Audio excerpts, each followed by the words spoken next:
2-2.5 वर्षापूर्वी पाहिलं, 2-2.5 वर्षापूर्वी पाहिलं, या राज्याने नाही, देशाने नाही, जगातल्या 32 देशांनी त्याची नोंद घेतली.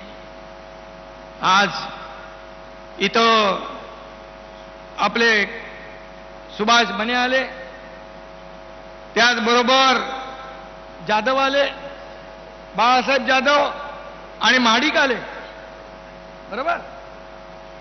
त्यांचं मगाशीच मी स्वागत केलंय.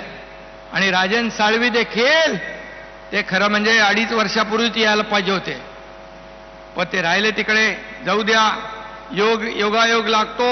आणि तेही राजन साळवी आणि त्यांचा परिवार देखील शिवसेनेमध्ये आला. आणि खऱ्या अर्थाने या कोकणामध्ये एकापेक्षा एक चांगले कार्यकर्ते शिवसेनेमध्ये काय येत आहेत. खऱ्या अर्थाने ज्या पक्षाच्या विचारांनाच वाळवी लागली आहे, तिथं कसा राहील राजन साळवी? तो याला शिवसेनेमध्ये. हे लोक काय येत आहेत त्याचा विचार मी त्यांचं स्वागत करतोय, परंतु मला शिव्या देण्यापेक्षा, माझ्यावर आरोप करण्यापेक्षा हे लोक का तुम्हाला सोडतायत याचा विचार करा, याचं आत्मपरीक्षण करा, आत्मचिंतन करा. म्हणाले आम्ही आता आमचे लोक घेतले तर आम्ही डोकी फोडू. अरे डोकी फोडायला कोण आहे तिकडे? हातात मनगटात ताकद लागते, जोश लागतो. मला आठवतंय शोले मधला डायलॉग आसरानीचा, बोले इधर आधे इधर जाओ आधे उधर जाओ बाकी मेरे पीछे आओ. रामदास भाई पीछे देखेगा तो कोई नहीं है. कशाला उगाच फुकाच्या बाता मारताय? आणि म्हणून दाढीने तो तुम्हाला अगोदरच कमाल दाखवलेली आहे. होती दाढी म्हणून उद्ध्वस्त झाली तुमची महाराष्ट्र विरोधी आघाडी आणि सुरू झाली विकासाची गाडी. हे या दाढीने तुम्हाला 2.5 वर्षापूर्वी दाखवले. कशाला माझ्या नादाला लागता? मी कोणाच्या नादाला लागत नाही, मी कुणालाही अडवा येत नाही. आणि मी आरोपाला आरोपाने उत्तर देत नाही, तर आरोपाला एकनाथ शिंदे कामातून उत्तर देणार, या राज्याचा विकास करणार. आणि माझ्या लाडक्या बहिणींना मी सांगतो, ज्या माझ्या लाडक्या बहिणींची योजना जी केली आहे, इतर ज्या योजना केल्या, कुठली योजना बंद होणार नाही, ही खात्री आपण बाळगा. कारण आम्ही खोटी आश्वासनं देणार नाही, जे आम्ही बोलणार ते करून दाखवणार. बाळासाहेब म्हणायचे, एकदा शब्द देताना 10 नाही 100 वेळा विचार करा. आम्ही पूर्ण विचार करून आपल्या योजना सुरू केलेल्या आहेत. आणि आपण भरभरून मतांचा वर्षाव या ठिकाणी केलाय. म्हणून आपल्याला मी मनापासून शुभेच्छा देतो. खरं म्हणजे उदय सामंत, किरण सामंत इकडे आहेत, हे सगळेच लोक इथं आहेत, सगळे आमदार आहेत. इथं आपल्या रामदासबाईंचा छावा योगेश कदम आहे. कदम कदम बढाये जा, असं काम त्याचं चालू आहे.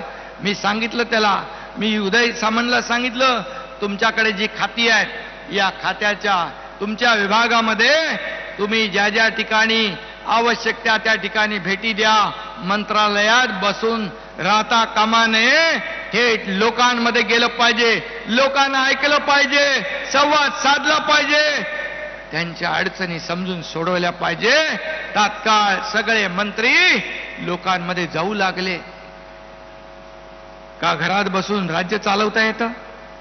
हे तर मी नाही म्हणत, पवार साहेबांनी त्यांच्या पुस्तकात लिहिलेलं आहे. घरात बसून पक्ष चालवता येत नाही, फेसबुक लाईव्ह करून पक्ष चालवता येत नाही, राज्य चालवता येत नाही. त्याला फेस टू फेस लोकांमध्ये जावं लागतं, लोकांमध्ये संवाद साधावा लागतो, बांधावर जावं लागतं, शेतकऱ्यांना भेटावं लागतं, सर्वसामान्य लोकांच्या अडीअडचणी समजून घ्याव्या लागतात.